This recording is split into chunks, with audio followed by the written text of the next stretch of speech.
how do you then get connected to Real Women? Well, a producer had the play, and he contacted me and he said, I'm thinking of adapting this into a movie. And it was being staged in Los Angeles. So I went to see the play, but I didn't like the staging because it was when the women take off their clothes. Yeah. All the actors, they have very unflattering underwear, like really exaggerated. So people, like the audience was laughing at them, not with them. And that was horrible. So I walked out of the play. You walked out of Real Women Have Curves? Yes. Oh my God.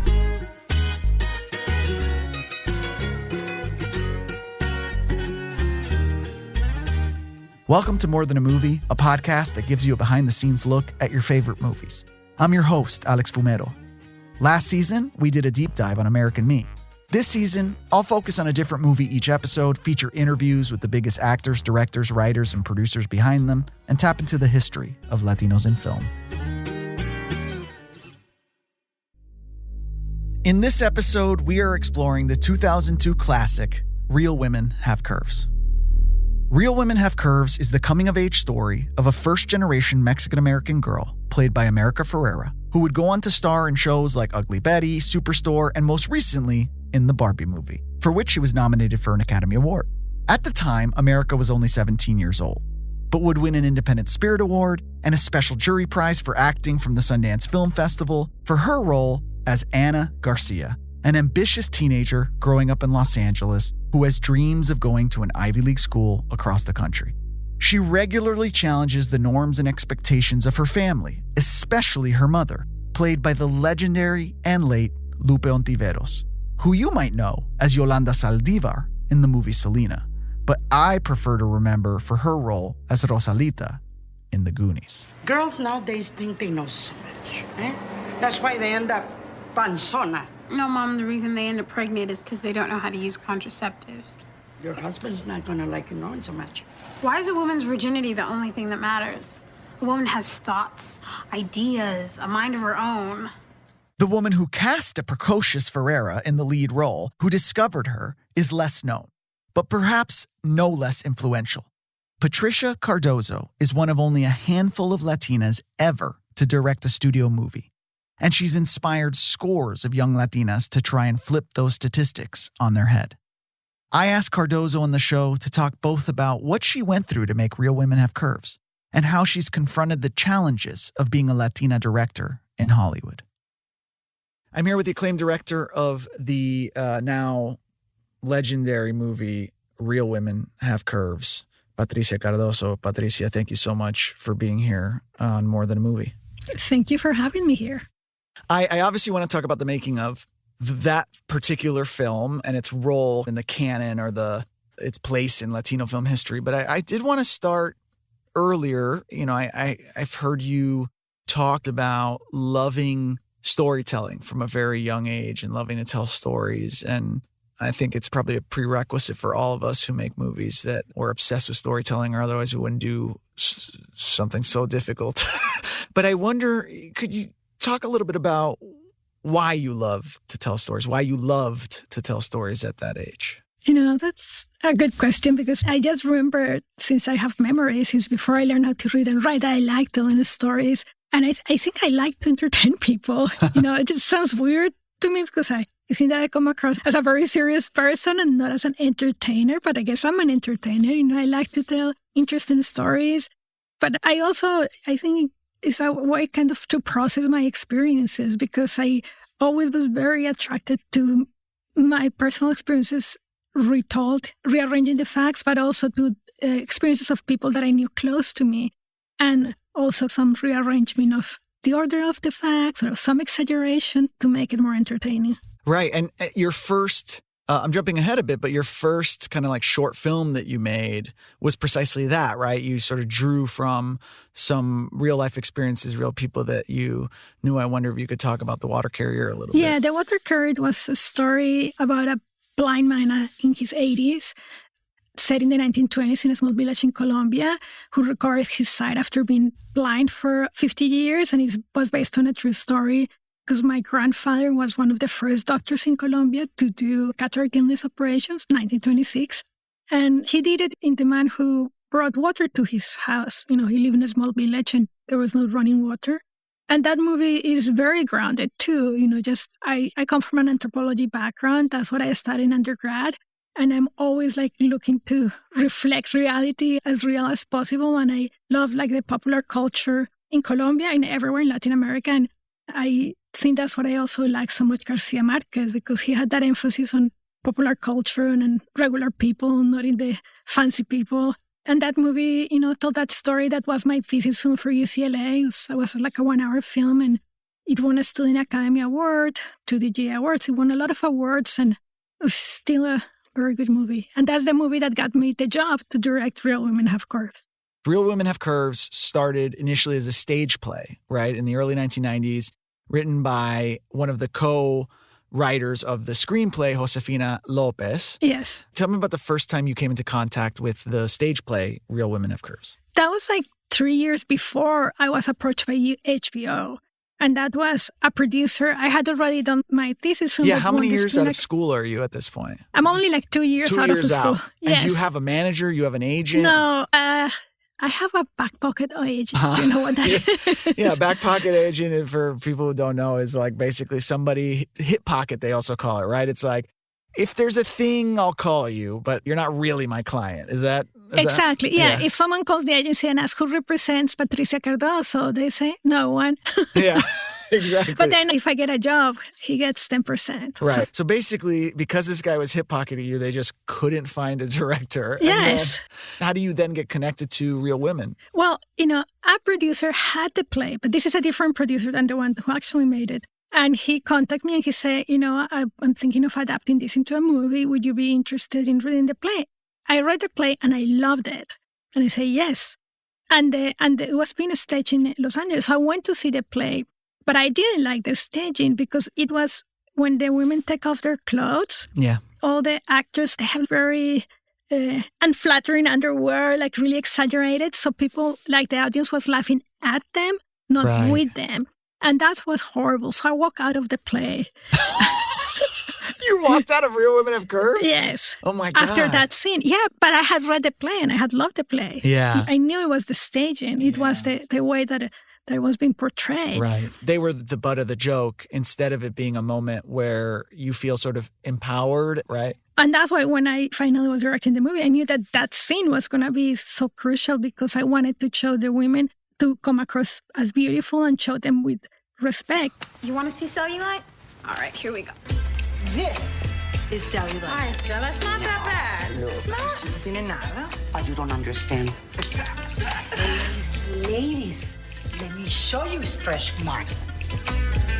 From east to west. Jesus, she wins. Ladies, look how beautiful we are. Y que bien se siente, ¿verdad? To be rid of all these clothes and just let it all hang out. Okay, ladies, we have work to do. Come on. Who cares what we look like when no one's watching us? Because I always think my view of the world, it has a very wide angle for what is beautiful. Everything is beautiful, basically. Mm-hmm. And the culture is just so narrow. So, yeah, I walk out of that play. I haven't told Josefina that story, but I did. But then that producer didn't really move forward. But the other thing that I realized is that because I loved the play so much, I realized that it was the same writer of another play I had seen like 2 years before called Simply Maria, which I had absolutely loved. And I felt it was like my voice, Josefina Lopez play. It was another play she had written. So I love her voice because it's just very grounded, but it has humor, but it's very real. And probably one of the few playwrights, I don't know about that other play, but it's like who's writing these plays at that time, right? There were so few plays written about the female experience, the female Latina experience, right? So did you feel a kinship with her in that story? Oh my God. Yeah, I feel that even though our lives are completely different, I feel like we have such a similar sensibility to tell the story. Yeah. And so you walk out of that play, which Josefina will maybe find out about when she hears this podcast. But then how does it come back around? Then I get a call from a producer in New York that I've known for many years. And he tells me, well, HBO is making a movie based in this play, Real Women Have Curves, and they're looking for directors, interviewing directors. So I gave your name. So I got a call from the producer. And then I was one of the many directors of the interview. But now there was a first draft of the play written. So I went... Of the screenplay? Of the screenplay, yes. So I went to HBO to meet with Maud Nadler, who was the executive in charge of the project, and to kind of pitch my take, which now is like you have lookbooks and all these things. I remember carrying these huge bags with books, and I remember at the CD player to play the music, and I played the music that I wanted. On the CD player? On the CD player, a tiny CD player. What's that? For someone who doesn't know what it's like to pitch a take, right? What does that mean? What did that look like? How did you pitch the take? I mean, you clearly had a scorer with you, but aside from the score, how did you do it? Yeah, take is how, if I get the job, how would I direct the movie? Because the same screenplay by different people could be completely different. So it's like, what to me is the heart of the story, which to me was the mother-daughter relationship. It was not as much the going to college or not. That was like a really good structure. But to me, the heart was the mother-daughter relationship and how the mother was imposing in the daughter a vision of what she should be as a woman, and how the daughter says, no, this is not what I'm going to do. But, of course, it takes her an hour and a half to do that. Yeah. So, well, that's a good movie, right? If it happened in the first 10 minutes, we'd be walking out. Yes. But do you remember what kind of questions you got from the executives or from the producers when you were pitching your take? I remember a comment, not that day, but later, that Maud Nadler told me, the executive told me, the reason why I hire you is because I had seen your previous movie, The Water Carrier, and the respect you had for the characters. And that's one of the best compliments I've ever gotten in my life as a director. Right, because it's the opposite of that production you saw, right? It was like, rather than treat them as the butt of the joke, you took them very seriously. And yet the movie's still funny, right? Like it's not without humor. But America's character, even in doubting her conflict with her mother, she's so sure of herself. She's certainly more confident than a lot of 17-year-old girls, I think. She's more confident than me now. So I love that character because I always thought, this is whom I wish I was when I was 17. That's so interesting because I was going to ask you do come off as very confident though. I mean, even the way you describe, you're like, yeah, so I made a short film and it won an Oscar and then I went in and pitched my take to these producers. Like at any point in this process, are you going, I shouldn't be here? Like no imposter syndrome going through your mind like happens with a lot of us? Is there any self-doubt, Oh my God. People give me that feedback that I project that I'm very confident. You do, yeah. And I am like, no, just the opposite. I'm like, so lack of confidence, and only I think when I'm teaching, I'm so open about it and people are always like amazed. Yes. I don't have time either, Patricia Cardozo. But I do need to let these ads take up some real estate or iHeartMedia is going to cancel my show. We'll be right back.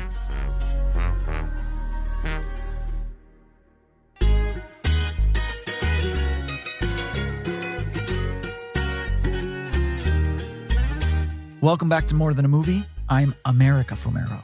And I'm talking to the director of Real Women Have Curves, Patricia Cardozo, about how she convinced the executives at HBO to let her direct the movie. So the movie was already set up, essentially, because it was an HBO original film. So you really just had to sell them on you. And then I've heard you talk about how challenging the casting process was, especially when it came to America, who was unknown at the time. I think she'd done one Disney movie. In fact, she was at theater camp or something when she filmed the audition for Real Women. How do you convince people who have more experience than you, people who have more power than you in the room? How do you convince them to do your bidding, right? How do you convince them to cast the actress that you want, that you feel is necessary to tell the story the way you want to? I think that my secret weapon is perseverance. I just persist and persist and persist.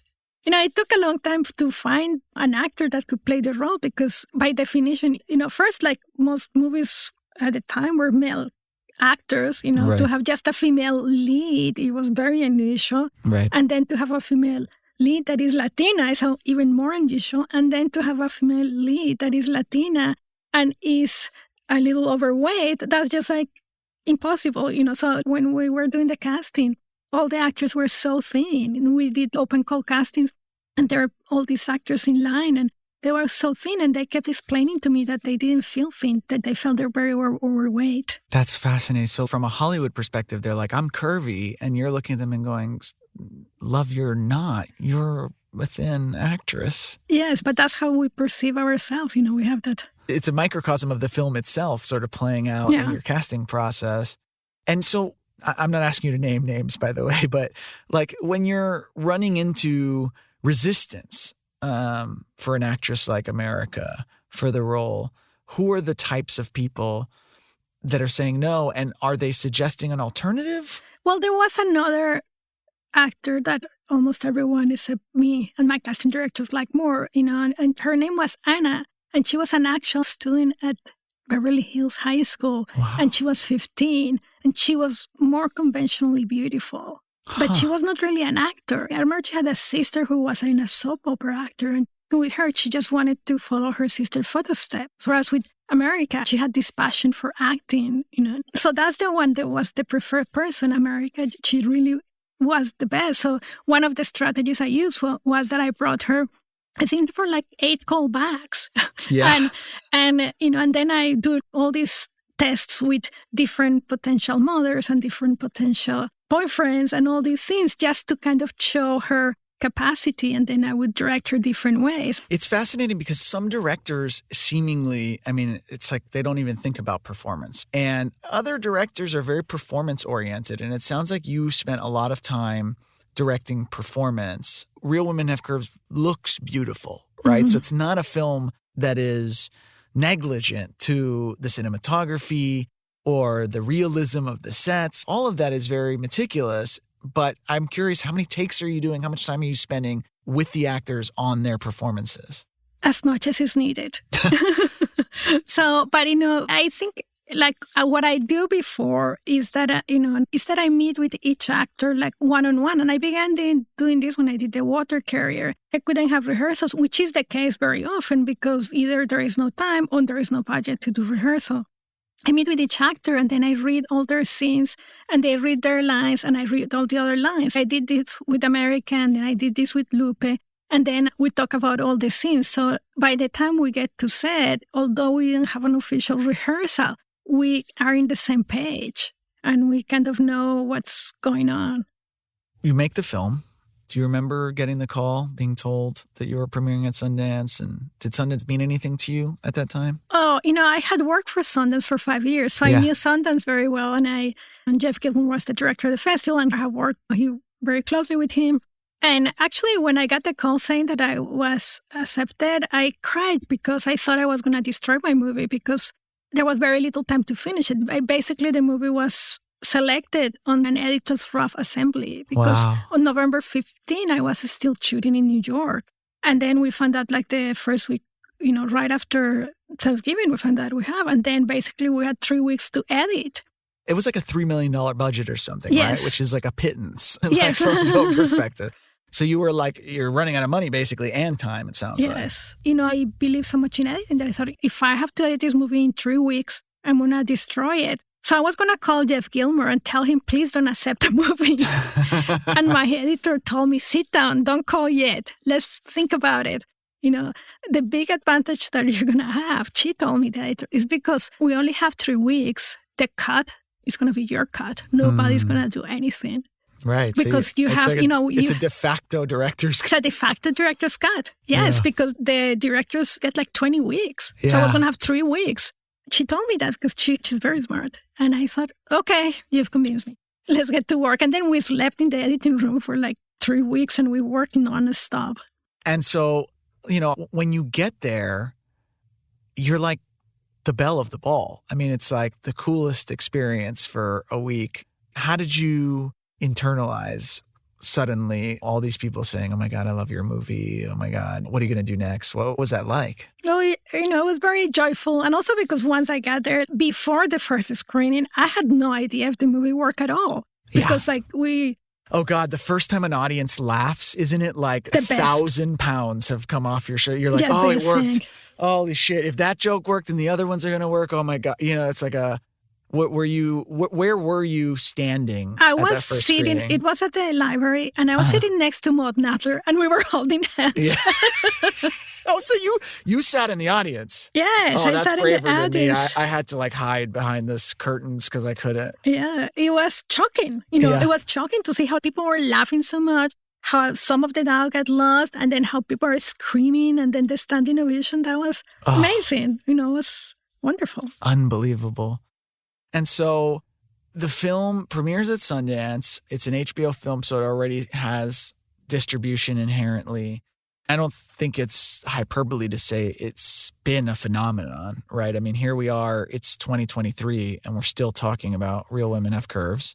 I think you get at least 1, if not 5 requests a year to talk about this movie. A lot. A lot. You know, more than that. You know, I get 10, 20, sometimes 30 times a year. It's amazing. I have to say this film, it's incredibly well-crafted. It's a grounded film. You know, it's one that, at least to me, felt very real watching it. And it has all of this love and respect for it, but you found you had trouble following it up, right? I mean, yeah, you know, I mean, you would think, and it's not just you, by the way. After looking at sort of your career, I was like, well, what other, you know, Latina directors and in the last, you know, 20-something years, it's been somewhat disheartening to see. I think we counted 4 films. Mm-hmm. Like, you know, I think Patty Regan has 2 of them, and there's yours, and there's one more, and then Eva Longoria's recent, you know, Hot Cheetos movie. What was the next project you wanted to make after Real Women Have Curves? You know, I was attached to direct this amazing project, but it was not Latino. It was with Halle Berry at Universal. It eventually got made as a Netflix movie called Napoli Ever After. And I love that project. You know, it was a woman who, like, her hair was the symbol of her security, and then she loses her hair, and then all her journey to find herself. And I love that project. So and I was in development hell for like 2 years. So that was very sad. For people who don't know, that basically means you're like reworking the script, right? Yeah, I worked like two or three different writers and supervising, and it was very hard. And at the end, the script was kind of a Frankenstein because some scenes were written to please the president of the studio, others to please the executives, the producers, the actors, and me.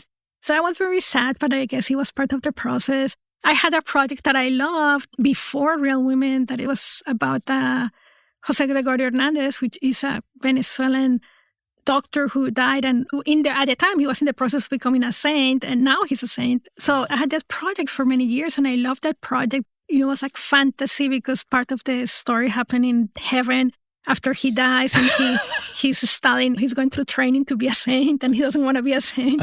So that was like, you know, like I feel that I'm misunderstood because I have like these stories and these ideas that I know they're going to do very well with audiences because I'm always writing and directing for audiences. I want people to see it, and I know everything I've done is very successful commercially and also critically. But to me, the audience is most important of everything.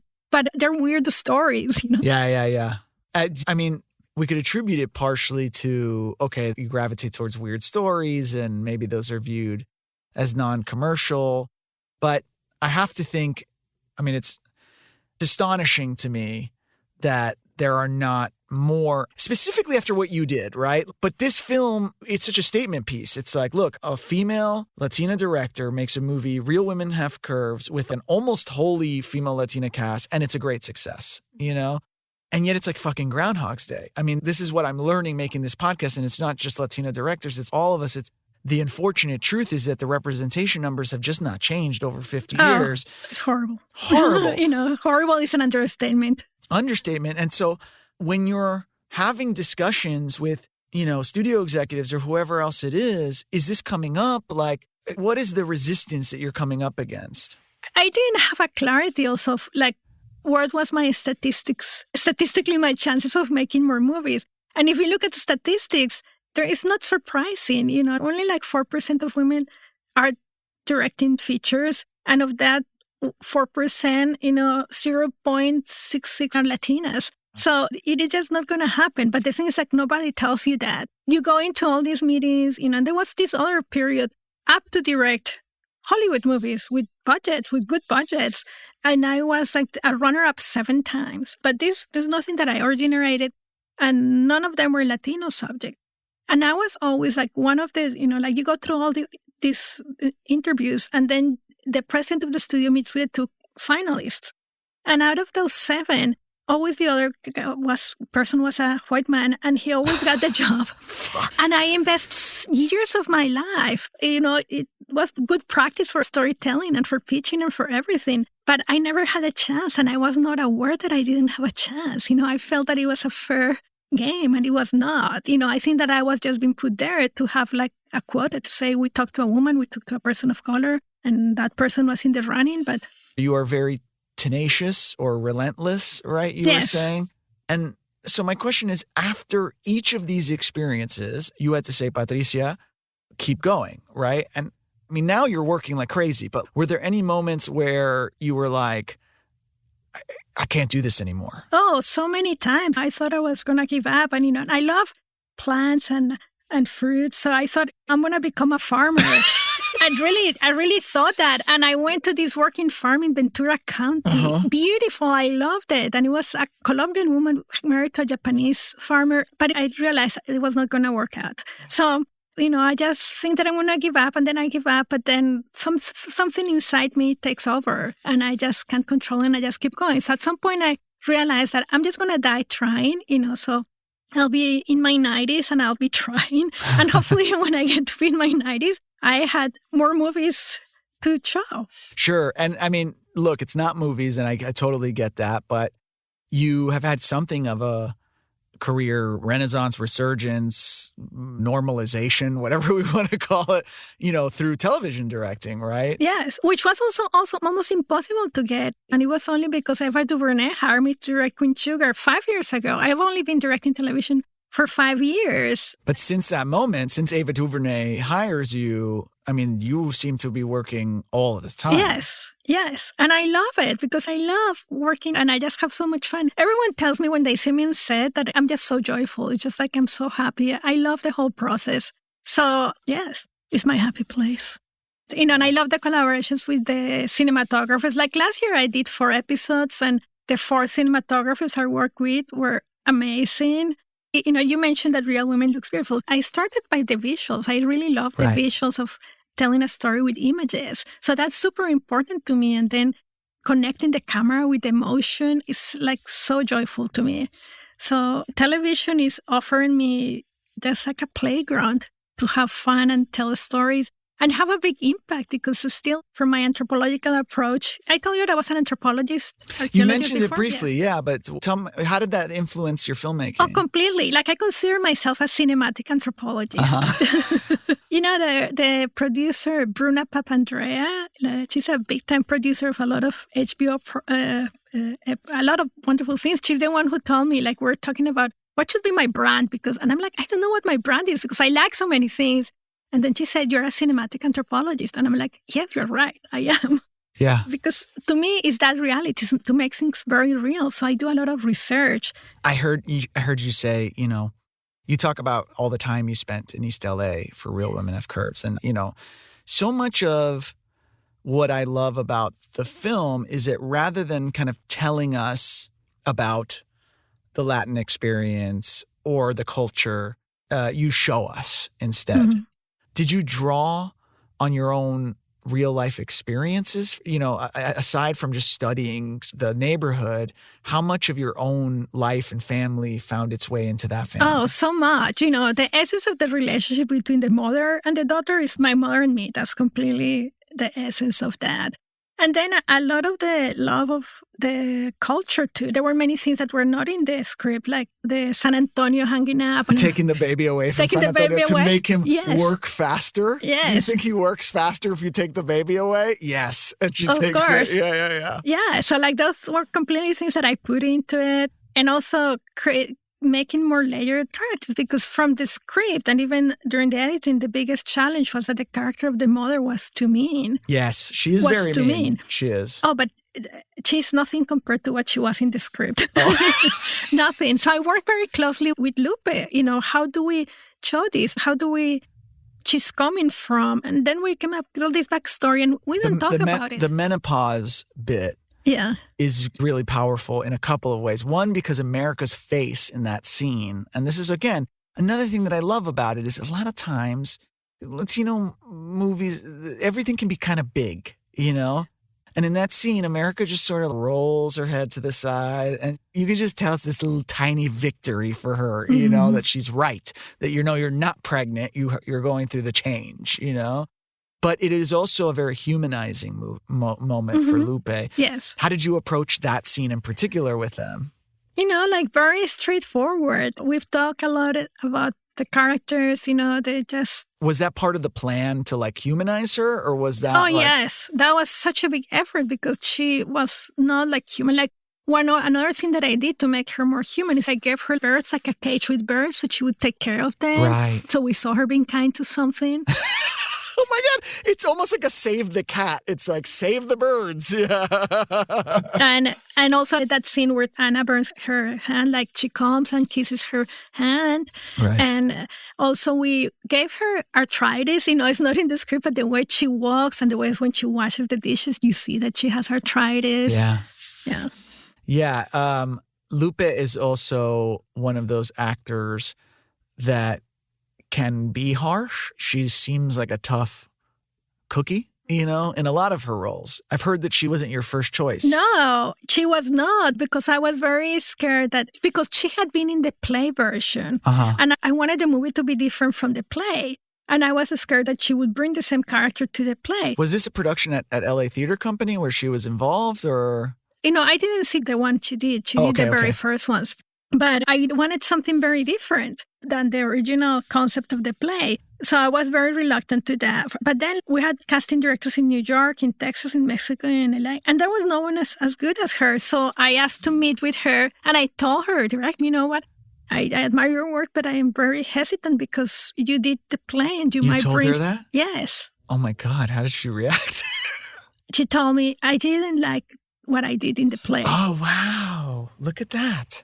And she told me, you know, and she had a lot of things that she didn't like in the script, and we agree with them. And so we were in the same page. I mean, my reaction is because actors are very sensitive. I know. I was very scared to say that, but I was very surprised. In the movie, there's a scene where America Ferrera and her boyfriend share an intimate moment. It's not your typical teenage love scene. Wait, turn the lights on. I want you to see me. See, this is what I look like. Que bonita. How did you approach such an intimate scene with two teenagers? Yeah, you know, and they didn't have a lot of experience. So, like, I did meet with the two of them a few times, and then we talked, and they talked to me, and they were very open about what romantic experiences they had and they didn't have before. But I just emphasize, you know, like, I want you to be comfortable. Anything that you need, we'll do it. This is how I'm going to shoot it. And I think all that preparation and just listening and asking them questions, but then listening to their questions, I think that made it once we went there. Do you remember the kind of stuff they were concerned about? They were concerned that they had never had sex before, neither of them. Oh, sure, yeah. So they told me that. They were concerned about that. I'm like, don't worry, you don't need to pretend anything. And, you know, if you want to stop the camera, we can stop the camera anytime. Yeah. But the part that feels the most intimate is really the moment, I think they're standing in front of the mirror. Yes. Yeah. And it's so small. Did they grasp the intimacy of that, or did you have to work with them to like bring it inward? You know, I think that from the work we did before we shot, they were so ready when we shot it. You know, we to shot just live in that. Yes. And they were both very kind and very young and very easygoing. And they trust me so much. And I trust them a lot too.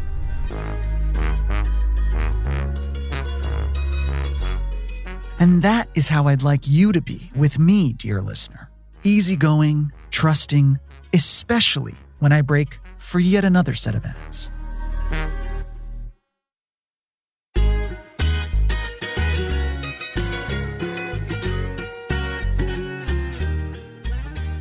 Welcome back to my interview with Real Women Have Curves director Patricia Cardozo, and thank you for your undying patience.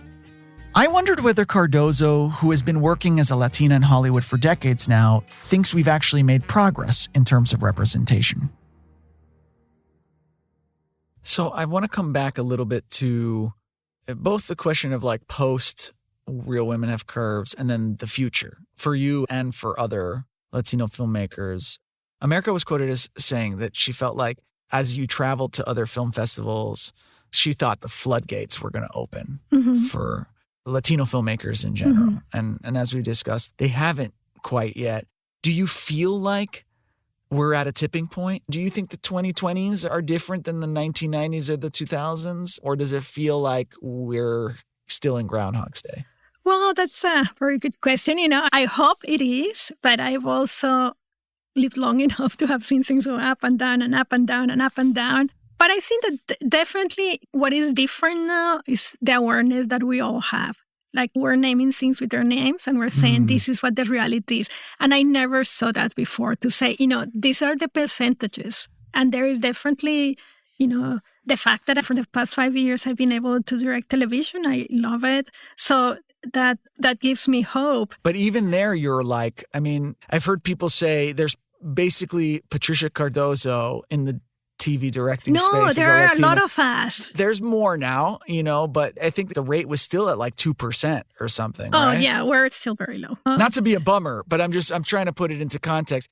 But you're seeing growth even within the female, like Latina director, TV director space? Yes, there's a lot of them. We went to the big DGA Directors Guild meeting when we were ratifying the vote a few weeks ago.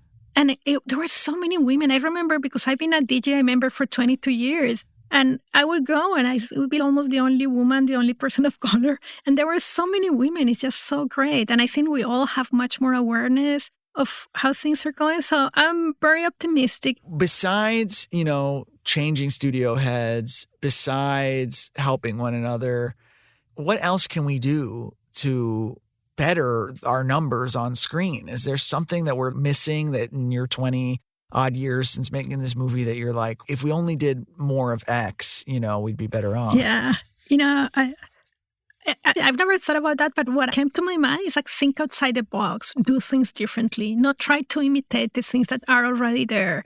Be more bold, think outside the box. And also, I think that in general, it's like the Latinx community, we tend to have this personality that we're humble and we're kind and we are accommodating to our people. So we have to fight that, just to have to put our change. And I think that a lot of that comes from we need to decolonize our psychic, and I do a lot of teaching, and I've been teaching at UC Riverside, which is 40% Latinx and first-generation students. And we talk about this in class, and the most amazing, most talented filmmakers are there. And they openly would say, yeah, as a Latino, I feel I'm less. I think that maybe it's that internal chip that we need to work on. Like in my teaching, I'm not as interested in teaching you technical skills. I want you to have confidence. Bravado. To really be confident, strong, bold. Like you said, you don't feel that way a lot of the times, but it is how you come across. Yes. And that's probably been a big help in your success, Well, Patricia Cardozo, I really appreciate you coming on and talk to us about such an important film and your career as well. And I hope this isn't the last time. So thank you so much for being here. Well, thank you so much for having me. And speaking of bravado, next week we got some real Vatos Locos in the studio. Jesse Borrego and Enrique Castillo, a.k.a. Montana and Cruz, two true gangsters and the stars of the iconic prison film Blood In, Blood Out.